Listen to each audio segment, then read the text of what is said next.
At 2 a.m. on January 29, 2019, actor Jussie Smollett told Chicago police he'd been jumped by two masked men who hurled slurs, shouted, "MAGA country," poured a chemical on him, and looped a rope around his neck in sub-zero wind chill. Within weeks, the story flipped.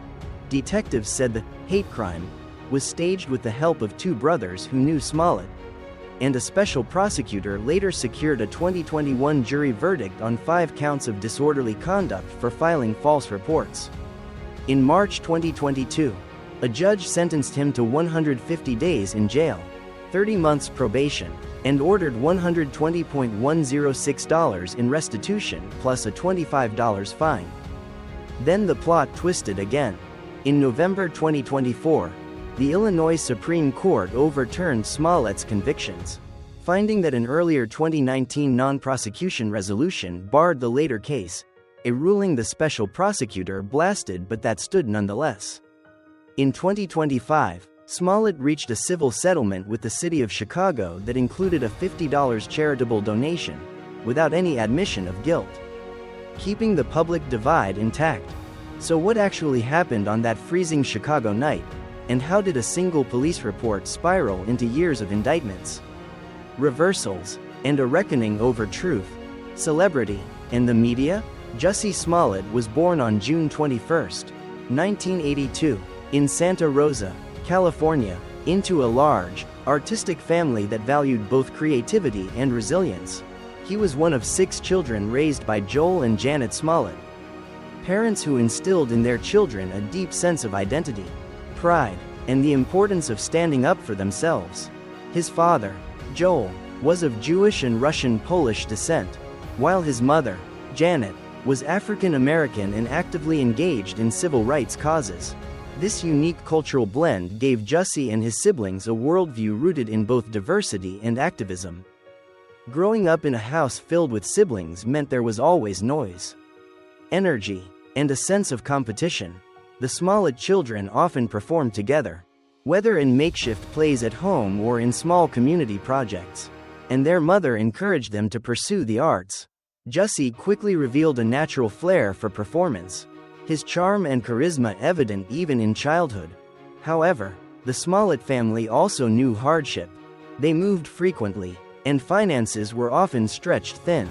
Despite the challenges, Janet worked tirelessly to provide stability and opportunities for her children.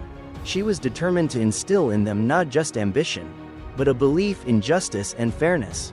This emphasis on values would later influence Jussie's public persona as an outspoken advocate for LGBTQ+ rights and racial equality. The bond among the Smollett siblings was unusually strong. Many of them pursued careers in entertainment, most famously with the 1994 ABC sitcom On Our Own, in which Jussie and 5 of his brothers and sisters starred together. This experience not only introduced them to Hollywood but also reinforced the sense that their family unit was their strongest support system. For Jussie, childhood was both a foundation of love and a training ground for the pressures of fame. His parents' diverse heritage, his mother's activism, and the solidarity of his siblings created a backdrop that shaped him into someone unafraid of the spotlight, eager to perform, and ready to fight for recognition. Yet, those early lessons in resilience would one day collide with choices that placed him at the center of controversy. Jussie Smollett's introduction to entertainment came early, long before most children even dream of a career.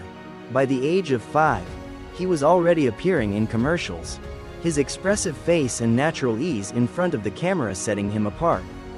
His earliest credits included ads for major brands, giving him a glimpse into an industry that demanded professionalism even from its youngest performers. Education, meanwhile, was often secondary to his acting commitments. Though he attended school in California, much of his learning came from tutors and on-set experiences. For Jussie, classrooms were as likely to be sound stages as they were brick-and-mortar schools. While this unconventional path limited the stability of a traditional education, it gave him first-hand exposure to the mechanics of storytelling and performance. By 1991, Smollett had landed his first feature film role in The Mighty Ducks, a Disney sports comedy that would later achieve cult status. The following year, He appeared in Rob Reiner's North, 1994, further solidifying his place among Hollywood's promising young talents. But perhaps the most formative experience came with On Our Own, 1994-1995. The ABC sitcom in which Jussie starred alongside 5 of his siblings. Though short-lived, the show offered national visibility and gave him the rare experience of building a career within the safety net of family. After the show's cancellation, Jussie's career slowed. Unlike some child stars who transitioned seamlessly into adult roles, he faced the familiar challenge of growing up in an industry that often discards its youngest performers. During his late teens and early 20s, he stepped back from the spotlight, focusing on refining his craft, exploring music, and navigating his identity both personally and professionally. Still, the passion for performance never left him. Jussie's early career laid the groundwork for his eventual re-emergence, not just as an actor, but as a singer-songwriter with a voice that blended soul, R&B, and pop influences. While the road was uneven, the resilience he had developed as a child performer helped him endure the long climb back toward recognition. Jussie Smollett's true breakthrough came decades after his first taste of Hollywood as a child actor. Following years of smaller roles and a detour into independent projects, he re-emerged in the mid-2010s with a performance that would redefine his career and make him a household name.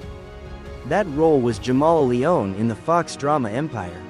Premiering in 2015, Empire was a musical soap opera centered on a hip-hop mogul and his family. Smollett's character, Jamal, was the sensitive, musically gifted son struggling to assert his identity within a dynasty dominated by power and excess. What made the role remarkable was that Jamal was openly gay, a groundbreaking portrayal in primetime television at the time. Smollett's nuanced performance gave depth and vulnerability to a character who could have been reduced to a stereotype. Instead, Jamal became the emotional heart of the show. Critics and audiences alike praised Smollett's acting, but it was his music that elevated him further. Empire's soundtrack, featuring his vocals, produced charting singles like Good Enough and You're So Beautiful. Smollett's voice, a blend of soul and pop, resonated with fans. And suddenly he wasn't just an actor but also a recording artist. The show's success opened doors. Smollett signed with Columbia Records, performed on concert tours, and became an outspoken advocate for LGBTQ+ representation in media. For Smollett personally, Empire was transformative.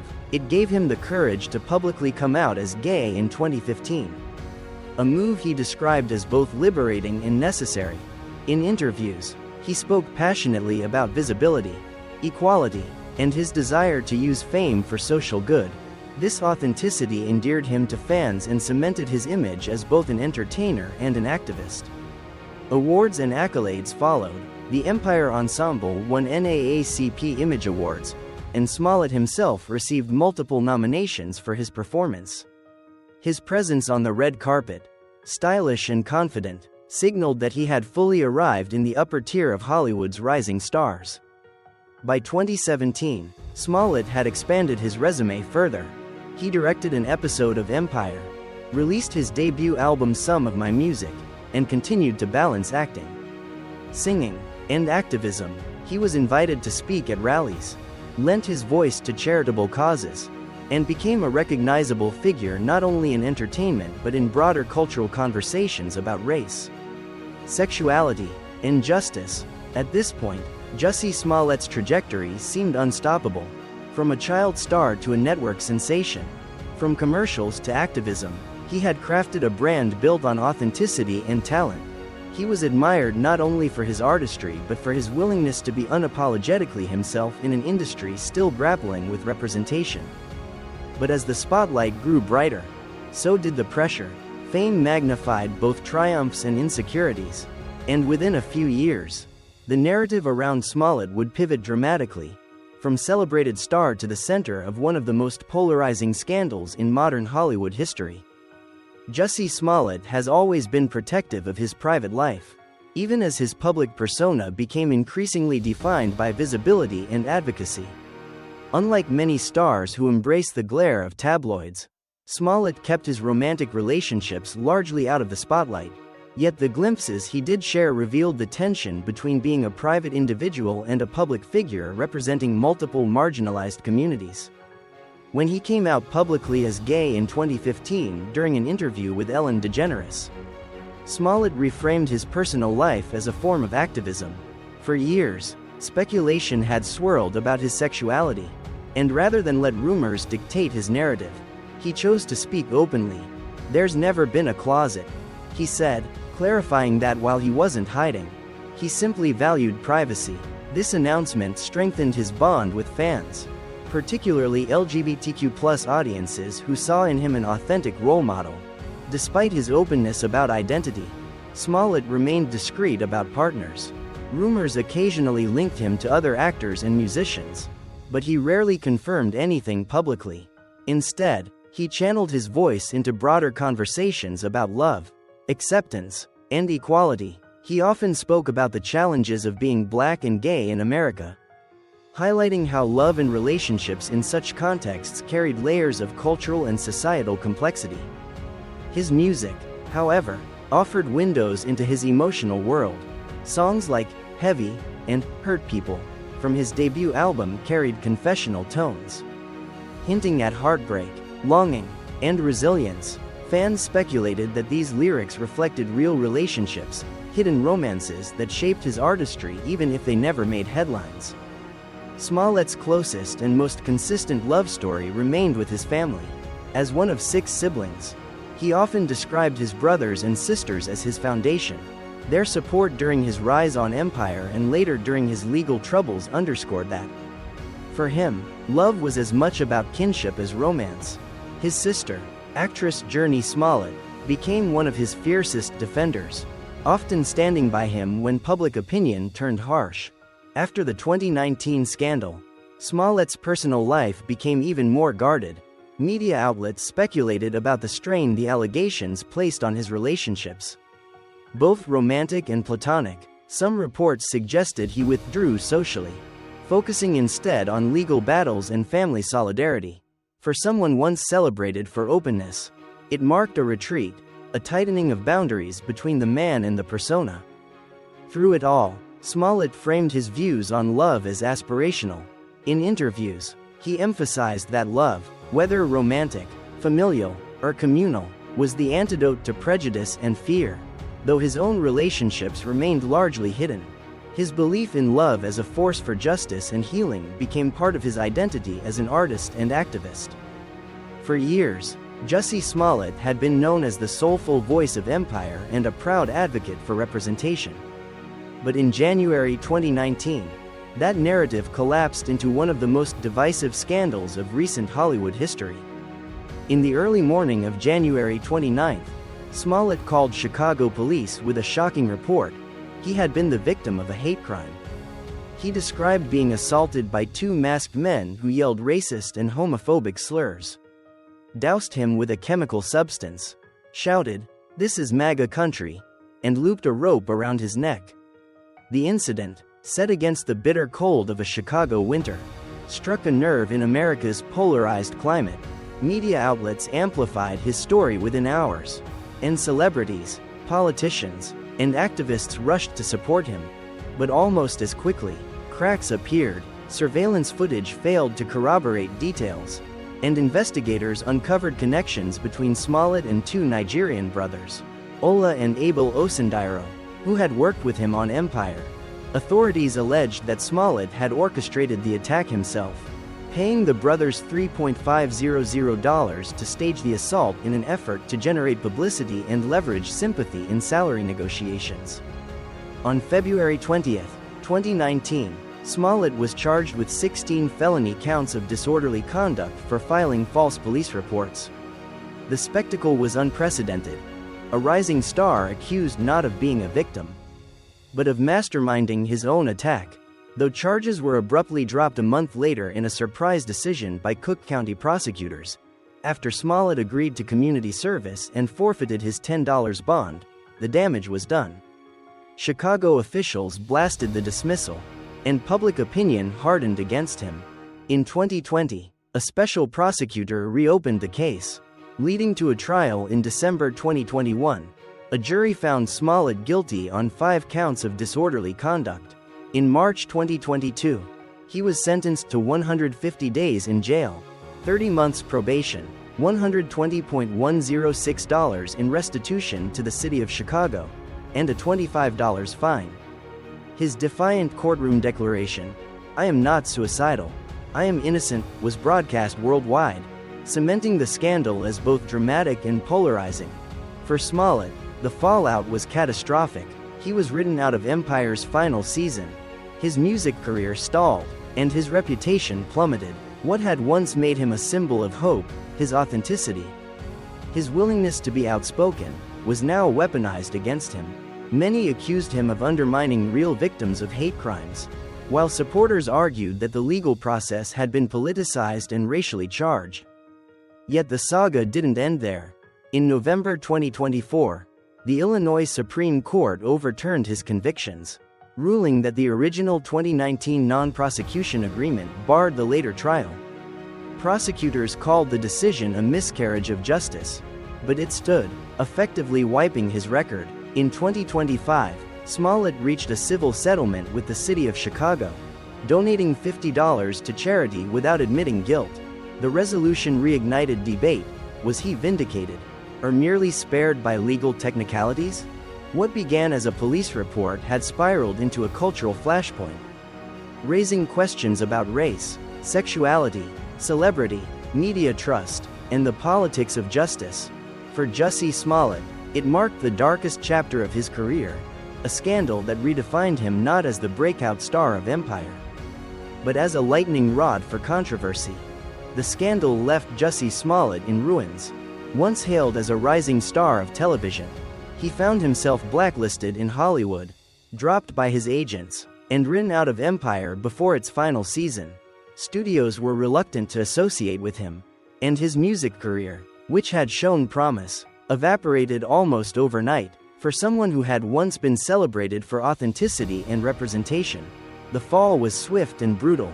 Yet Smollett refused to disappear. Even as he battled legal challenges, he leaned heavily on his family, especially his sister Journey, who remained a steadfast supporter. His public appearances became rare, but when they did happen, they carried a defiant tone. Smollett continued to maintain his innocence, arguing that he had been wronged by a system eager to make an example of him. In 2021, while awaiting trial, he shifted focus behind the camera. Smollett directed B-Boy Blues, an adaptation of James Earl Hardy's seminal 1994 novel about black gay love. Premiering in late 2021 on Bet+, the film marked his debut as a feature director. Though its release was overshadowed by his legal troubles, critics noted the sensitivity and authenticity he brought to the project, evidence that his creative instincts remained intact. When the Illinois Supreme Court overturned his convictions in November 2024, Smollett seized the ruling as a chance to reposition himself. Though the decision was legally technical, it rested on the argument that his initial 2019 deal should have barred further prosecution. It gave him a path to claim a form of vindication. Supporters argued the reversal proved he had been unfairly targeted. Detractors saw it as a loophole that erased accountability. Either way, it reopened the door for a potential return.